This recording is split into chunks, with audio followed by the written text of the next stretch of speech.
Ladies and gentlemen, the story you are about to hear is true. The names have been changed to protect the innocent. Dragnet is brought to you by Chesterfield, made by Liggett & Myers, first major tobacco company to give you a complete line of quality cigarettes.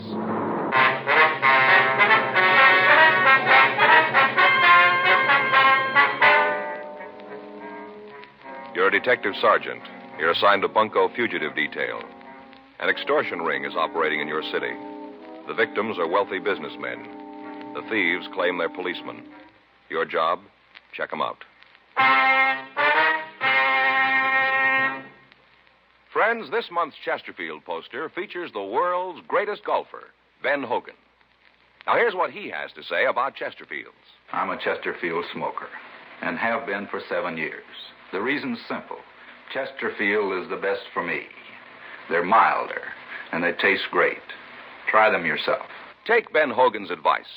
Try Chesterfield, the only cigarette ever to give you proof of low nicotine, highest quality, and a proven record with smokers. Chesterfield, regular or king size, best for you.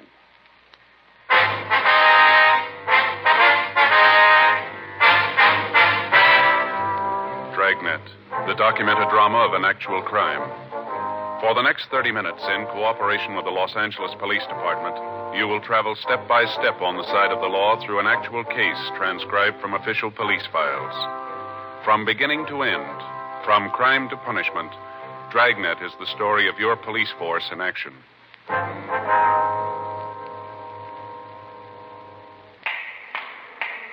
It was Tuesday, August 10th. It was warm in Los Angeles. We were working the day watch out of Bunko Fugitive Detail. My partner's Frank Smith. The boss is Captain Didion. My name's Friday. I'd spent the morning in court, and it was 11:45 a.m. when I got back to room 38, Bunko Division. Well, I'm telling you, you better do something about it. Getting terrible when a citizen has a thing like this happen to him. All right, Mr. Mather. If you'll take it easy, tell me what happened. I got a lot of friends in this town. I happen to know one of the councilmen real well. If you don't clean this thing up, you're going to be walking a beat out in the plum thicket. Just a minute, Mr. Mather. Here's my partner. Now, if you'll tell us what happened, maybe we can help you out. Now, you don't need no partner. Just go out and arrest them fellas. Go get them. What's the matter here? This is Mr. Keith Mather, Joe. It's my partner, Sergeant Friday. How are you, sir? Now, don't you come around here trying to smooth things over. I'm not going to be happy till them hoodlums are in jail where they belong. I'm telling you the same as I told this fella. You do something about this, I'm going to take it to the mayor. What's the matter here, Frank? I don't know. Been trying to find out. Well, what you going to do about it? How about a cigarette, huh? Thank you. Here, I have a match. There you are. How about it? Sir? Well, how about it? What you going to do? Well, sir, if you'd start right at the beginning and tell us what this is all about, maybe we can give you a hand. Well, there isn't a shoe shine in the world that's worth $5. I don't care what kind of wax they use, not for $5, no, sir. Shoe shine? Yes. They call it imported wax. Where they charge for it must be brought in from Timbuktu. Ridiculous. I'll get the report. Right. Take a match and light it, then they burn the edges of your shoe soles. Don't do nothing but smoke up your shoes, that's all. Just smoke up your shoes, a $5 hot foot. You want to give us your full name, sir? Keith Jefferson Mather. Now, right there on the street that threatened me. Where'd this happen, sir? Shoe shine stand, the corner of Main and Cola. Little place with pin-up pictures all over the walls. Never seen so many pin-ups. Mm-hmm. Do you know if they had a card showing the prices of the shines? Well, I didn't see one. Only them pictures, hard to tell. Well, if you just tell us in your own words exactly what happened, will you, please? I was on my way to work. Had a very busy day, a lot of important appointments. I just parked my car and I was walking along and went by this place. A fella standing there asked me if I wanted to shine. Just so happened I did, so I climbed up in the chair. Well, I was sitting there reading the paper, and the man asked me if I wanted imported wax. I wasn't paying a lot of attention. I guess I said yes. Next thing I know, I think he's trying to give me a hot foot. I looked down. He's got this big kitchen match out. He's burning the edges of my soles. Smoke coming up. I told him to stop it. I got down from the chair. I was plenty sore. You can just bet I was sore. Plenty. Yes, sir, we can understand. Well, I handed him $50. Figured that'd take care of the tip, too. Wasn't a very good shine. Come right down to it, a $50 was too much. All that smoke. Next thing I know, he said the shine was $5. $5! Almost climbed right down top of the place. Couldn't believe my ears. Can you imagine $5 for a shine? That's when the men got out of the car, did they? That's right. Them three fellas got right out. Say, how'd you know about that? Well, sir, this isn't a new operation. You mean tell me this happened before? Yes, sir. We get a couple of dozen complaints a week. We'll finish up this report, and then if you'll point out the place, we'll have a look. Then you can just start writing. I told you I had a lot of important appointments. I can't spend all day here. Can I see someone here, please? Yes, sir. You want to go ahead with this, Frank? I'll see what he wants. Yes, sir. Yes, sir. Could I help you? I want to give myself up. Sir? This is Bunko Fugitive, isn't it? That's what it says on the door. Yes, sir. That's right. I want to give myself up. I'm tired of running. I haven't got any place to go. Would you like to tell me what this is all about? I gave him every nickel I had. I haven't even got enough money to go home. All I want's enough to eat on and get back home. I gave him everything. I don't believe I understand you, sir. I gave him all the money I had. He said it'd be all right. Now I'm broke, and I want to borrow enough to get home. Well, who are you talking about? Who'd you give the money to? Policeman. The man who'd walked into the office identified himself as Martin Dietrich. From the story he gave us, it appeared that he'd been the victim of a shakedown by a person or persons representing themselves as police officers. We turned the shoeshine parlor complaint over to one of the other officers for investigation, and then we took Dietrich across the street to the Federal Cafe. We sat down in a booth and ordered coffee while the victim had breakfast. He acted as if he hadn't eaten in several days. Frank and I waited until he finished, and then we started to question him. Now, if you'll just tell us what happened, Dietrich. Sure. I'm from Chicago. I work for a wholesale drug company back there, and I had to come out here on business. I got in last Saturday. That'd be August 7th, would it? Yeah, the 7th. I got in at 8:45 on the Super Chief. Well, I didn't have any business to do until yesterday, so I thought I'd look the town over, get settled, you know? Yes, sir. I didn't even have a hotel reservation, so after I got off the train, I was waiting for my baggage to be checked through, and I went over to the coffee shop for some coffee. Sat down, started to read the paper, and must have been there for about 15, 20 minutes when this guy came in and sat down next to me. Go ahead. He just sat there for a couple of minutes. I didn't pay any attention to him. Busy reading the paper, you know. Mm-hmm. Then he asked me for a match. I gave him one, told him to keep the pack. I remember telling him that. Next thing I know, we're in a big conversation. Turns out he's from Chicago, too. Did he tell you his name? He said it was Gabriel Bush. Told me he was in the wholesale liquor business. Said he was out here on a selling trip, checking up on the branch office. Well, I went right along with him. Seemed like such a nice fellow, well-dressed, cultured. Yeah, even knowing it, you sure wouldn't figure him for what he was. What was that, sir? A narcotic addict. Are you sure about that? Well, I should be. It cost me over $3,000 to find out. You want to go on, sir? We got a cab and went out to a big hotel on Wilshire. He had reservations there. He signed the card, and we went up the room. The way he acted, you'd never know anything was wrong, never even suspected. I see. Well, we no sooner got in the room than Gabe started to unpack his suitcase. Gabe? Yeah, Gabriel Bush. Oh, yeah. He told me to call him Gabe. Said he was named after a great uncle or something. Didn't care much for the name. I see. Go ahead, please. Well, he unpacked his bag, and I guess I should have noticed something then, the way he acted. How do you mean? When he took the stuff out of his bag, he acted like he didn't want me to see what he was doing. But he did it in a funny way, so I couldn't miss noticing it. You know what I mean? I think I do, yeah. Well, he went into the bathroom, stayed in there a couple of minutes, and then when he came out, he had his sleeve rolled up, had a piece of cotton on his arm, like when they give you a transfusion. You know, here? Yeah. He had this little leather case, and when he went to put it away, he dropped it. Spilled the stuff in it all over the floor. I should have gotten out right then, right there. If I'd have had any brains, I would have gotten out. What was in the case, do you know? All the stuff for taking narcotics, hypodermic needle, all that stuff. Now, what did he say when he dropped this? He just tried to laugh it off. Then he told me that he was a diabetic, said that he had to take insulin shots. About that time, the other two guys came in. What did these two men want? Said Gabe was a narcotic addict. Said they'd been after him for a long time and that they'd gotten word from the Chicago police that he was coming out here. Yeah? He told me that they'd been following us since we got off the train. Been following us all the time. What'd they do then? Took us downstairs and put us in a car. Said they were going to take us to jail. Tried to talk to him, tell him I didn't have any part in what Gabe was doing. I didn't even know about the narcotics. One of them said they knew that. That you weren't involved in it? Yeah. Then the other one opened up the glove compartment of the car and took out a microphone, called in here to police headquarters. Gave him Gabe's name and mine. Said they had us in custody and were bringing us in.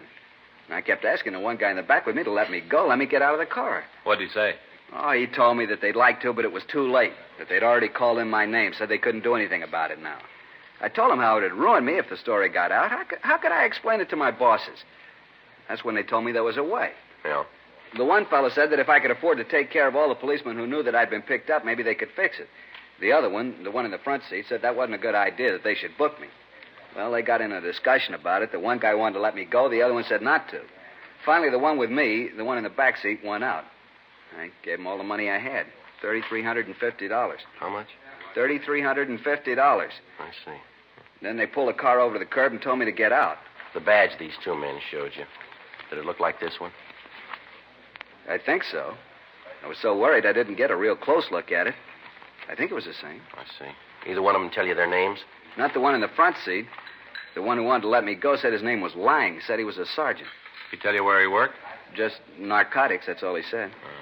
You gave him this money all in cash, did you? Yeah, all of it. Say, do you know him? You know these two officers? No, sir, we don't. You said they were policemen. The badges, the police car, even the radio. Did you hear anyone talk back to him on that radio? I don't remember. I was so upset about what was happening, I didn't pay any attention to what was going on. All I could think about was that I was going to jail for something I didn't know anything about.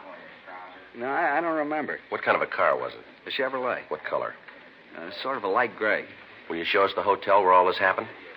Sure, but I don't understand all this. The other two policemen said that if I gave them the money, everything would be all right. They said they could fix it up. Now, I don't want any trouble. All I want is enough money to get home. They said they'd fix the whole thing up. They told me there wouldn't be any trouble. No trouble. Yes, sir. You think they're really cops? I don't know, but they're wrong about one thing. What's that? There's going to be trouble. 12:52 p.m. We took the victim, Martin Dietrich, back to the city hall. We got in touch with Lieutenant Ionon, Internal Affairs Division. We filled him in on what had happened. He started an immediate check of all police officers in the city and the county. Working from the description we'd gotten from the victim, we notified the narcotics detail. They went to work on it. A local and an APB were gotten out on the suspects. We checked the name Gabriel Bush through R&I, but when the mug shots from the packages that we came up with were shown to Dietrich, he was unable to give us an identification. 3:15 p.m. We drove the victim out to the hotel where he told us the shakedown had occurred. In the company of the manager, we went upstairs.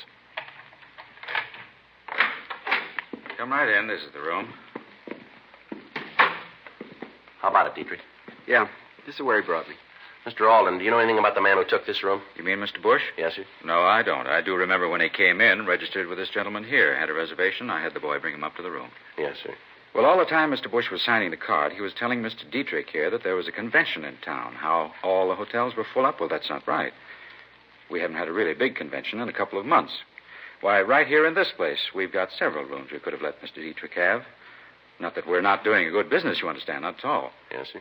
But we do have a few very nice rooms. Have you ever seen this Mr. Bush before?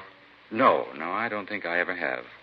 All right, sir. If we could take a look at the registration card, and then we'd like to talk to the cashier. Sure. Do you know if their bill was paid when they checked out? I imagine so. I don't collect the money. Cashier does that. We can ask her. All right, sir.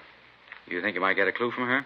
Well, we'd like to talk to her if we could. She won't be able to tell you anything that I haven't filled you in on already. Sir? Well, it follows. I'm the manager here. Anything goes on, I'm going to know about it. Not only that, but I've worked a lot with our security officer. How's that, sir? House detective? Oh, yeah. Oh, yes, I help him out all the time. People are always trying to get away with hotel property, but we stop them. Come right down to it, I could almost be a policeman myself. All I need is a badge and a gun. Afraid you're a little wrong there, mister. Just a badge and a gun. They don't make you a cop.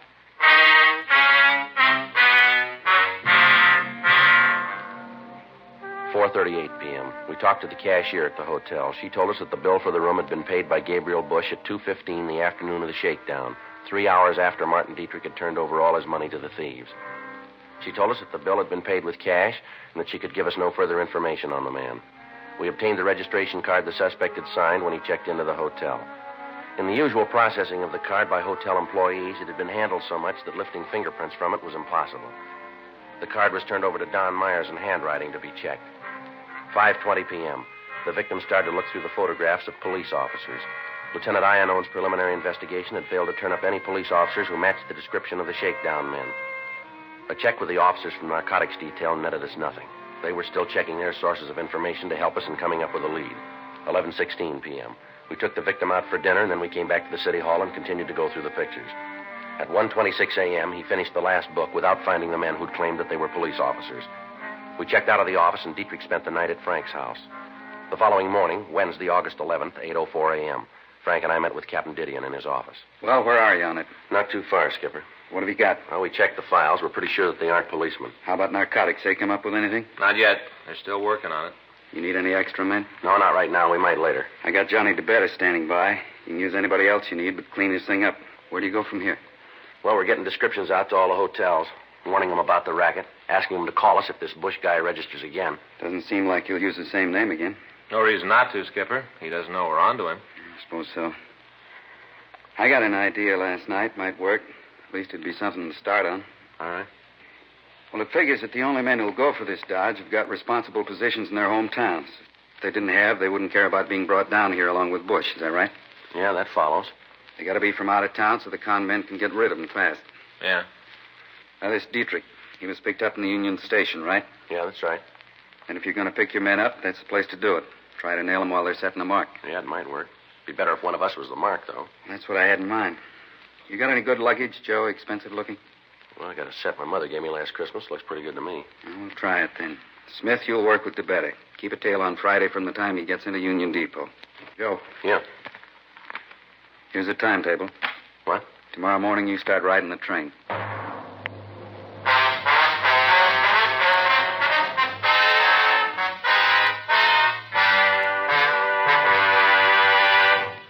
You are listening to Dragnet, the authentic story of your police force in action. It's taking place at your dealers, cigarette dealers coast to coast. Smokers by the thousands are now changing to Chesterfield. Join them today, and you'll be smoking the only cigarette that gives you proof of low nicotine, highest quality. I want you to know that's a matter of record. And so's this. As I've been telling you, Chesterfield is the only cigarette with this proven record with smokers.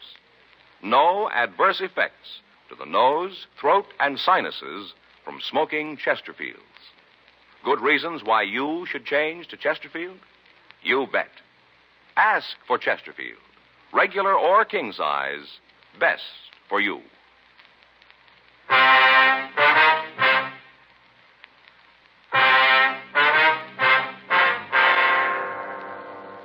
The following morning, Thursday, August 12th, I drove out to Pasadena.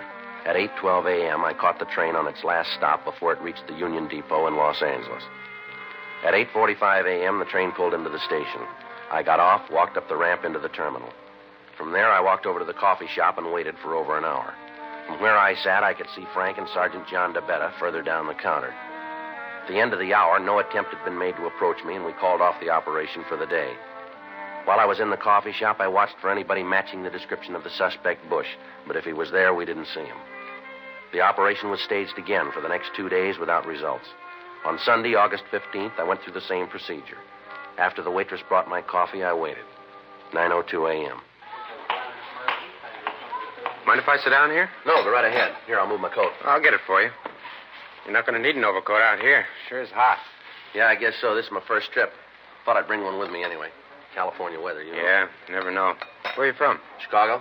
Oh, take the chief in? Yeah. Just thought I'd have a cup of coffee before I start out to find a hotel. Yeah. Guess I had to introduce myself. I'm Gabriel Bush. Friends call me Gabe. Well, my name's Friday. Did you just get in, too? Yeah. I work for a wholesale liquor company in Chicago. It's a small world. Where are your offices? On State Street. Got a little trouble with our West Coast office, so the boss sent me out to see if I can straighten it out. What are you doing here? Oh, just kind of business and pleasure. Mm-hmm. What line you in? Machine tools.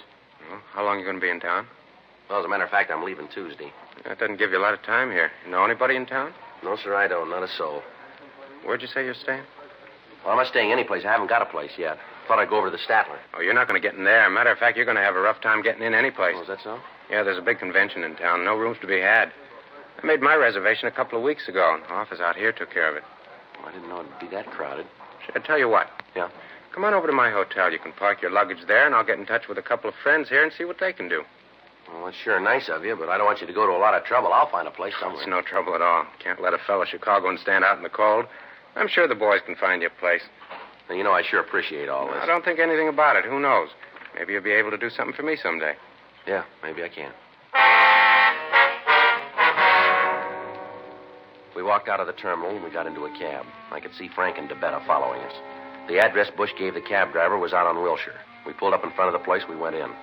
The suspect signed the registration card and we went upstairs. All the time he kept up a running conversation about how difficult it was to get a hotel room. The bellboy left our bags in the room and asked us if we wanted them opened. Bush made it apparent to both the boy and to me that he was the only one who was going to open his own suitcase. After the bellboy left the room, Bush laid his bag on the bed and snapped it open. He took out a small leather case, trying to keep me from seeing it, and at the same time making sure that I did. He went into the bathroom, and after about 2 minutes, he came out. He'd taken off his coat, and his left shirt sleeve was rolled back. He had a small piece of cotton on his arm. I feel a lot better now.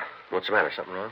Oh, no, nothing at all. You see, I'm a diabetic. I have to take insulin shots every so often. Oh, that's too bad. I'll get this back in my suitcase, and we can start looking for a room for you. Well, that's nice of you. Huh?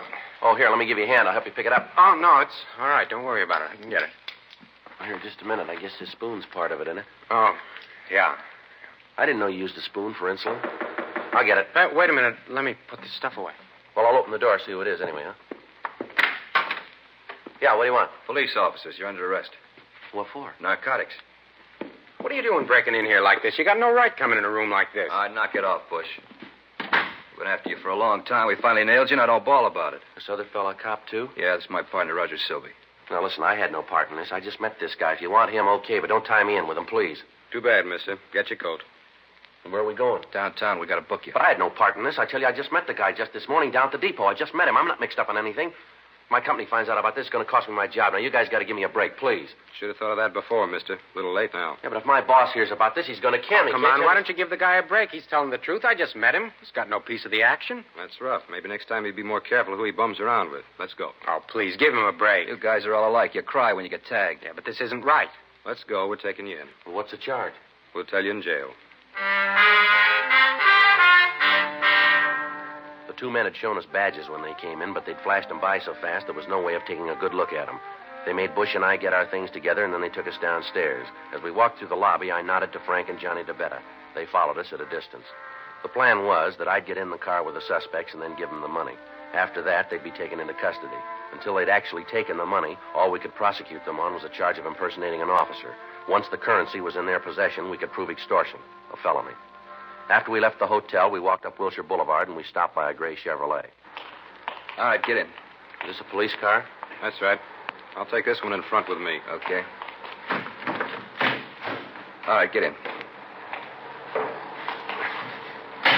You're making a mistake. We'll let the judge worry about that.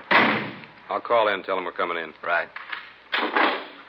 This is car 12-7, car 12-7.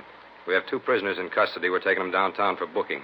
Repeat, we have two prisoners in custody. We're taking them downtown for booking. All right, just sit back, mister. You got a long ride. What are they going to do to me? We just book you. After that, it's up to the court. Yeah, but they're going to let me go, aren't they? I don't know. They got a big drive on now about narcotics. Court's getting pretty rough. Had a guy up just last week. They caught him in a car with another fellow who was smoking marijuana.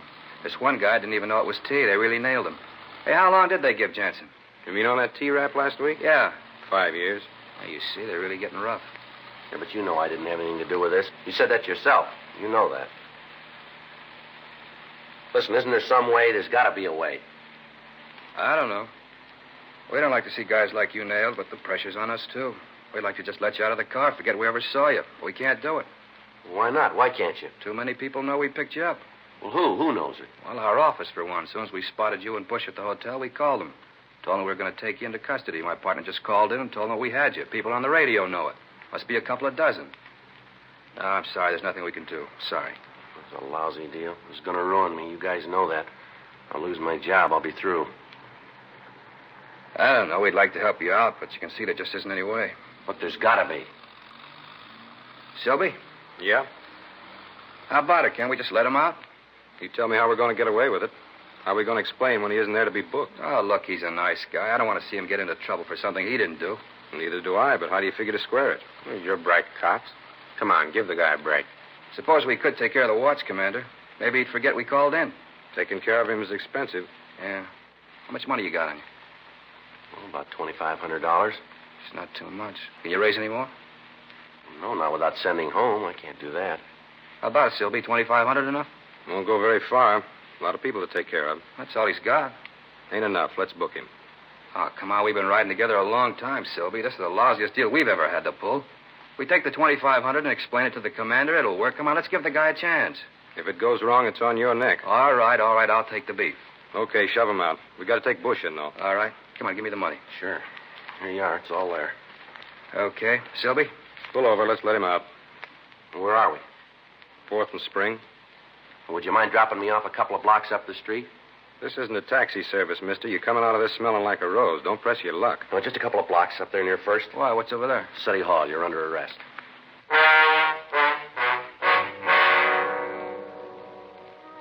The three men were taken into custody, and then the marked money was booked as evidence. We got in touch with the victim, Martin Dietrich, and asked him to come down to the City Hall and give us an identification.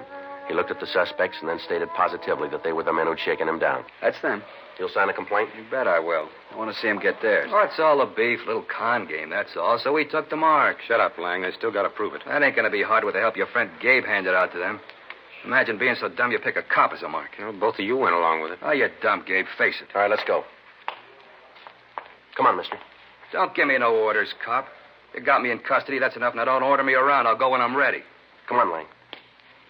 Hey, you know something, cop? I think I play the part better than you do. Now, I'm going to tell you something, mister. I want you to remember it. As a con man, you're a flop. You wouldn't know a mark if he came up and hit you right in the mouth.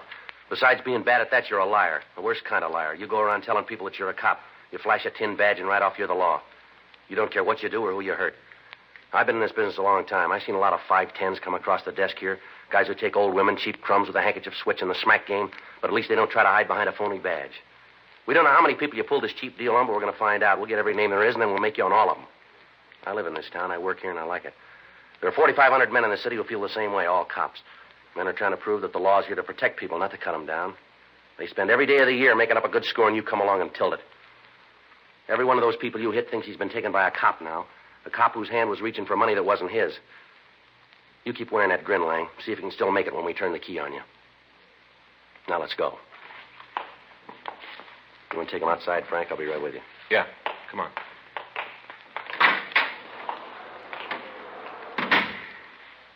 That all you need me for? Yeah, Martin, we'll be in touch with you. Right. Too bad about all this, isn't it? Yeah? All those people that bunch took, they're always going to think those guys were real cops. Yeah, that's right. Never going to know. Of course, you can't blame them, not really. Look how they got to me. I guess there just ain't any way to tell if a guy flashes a badge, you know. How you going to tell? Yeah, there's one way. How you going to know he's a fake? When he asks you for money.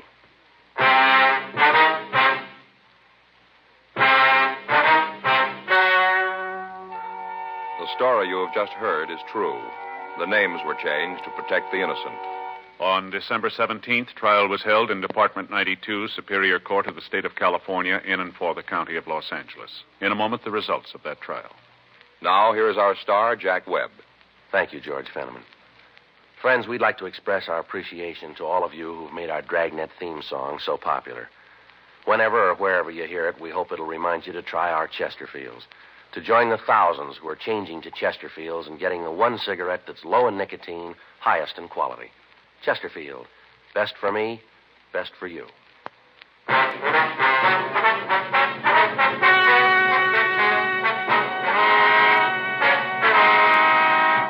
Gerald Richard Lang, Richard Harris Silby, and Gabriel Norris Bush were tried and convicted of violation of Section 518 PC, extortion. They received sentences prescribed by law. Violation of Section 518 PC is punishable by imprisonment in the state penitentiary for a period of not less than 1 nor more than 10 years.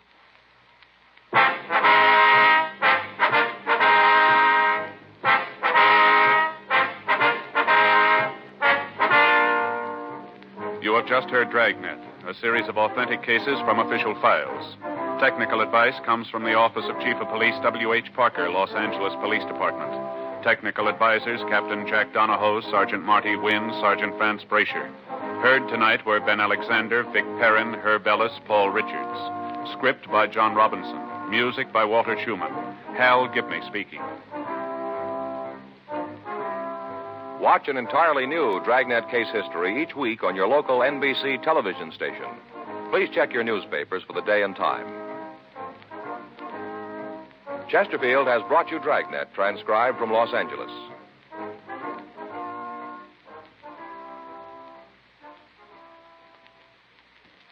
Have you tried new cork tip Fatima? It's the smooth smoke with Fatima tips of perfect cork, king size for longer filtering, and Fatima quality for a much better flavor and aroma. Fatima is made and guaranteed by Liggett & Myers Tobacco Company. Try Fatima today. Hear Frank Sinatra as Rocky Fortune tonight on the NBC Radio Network.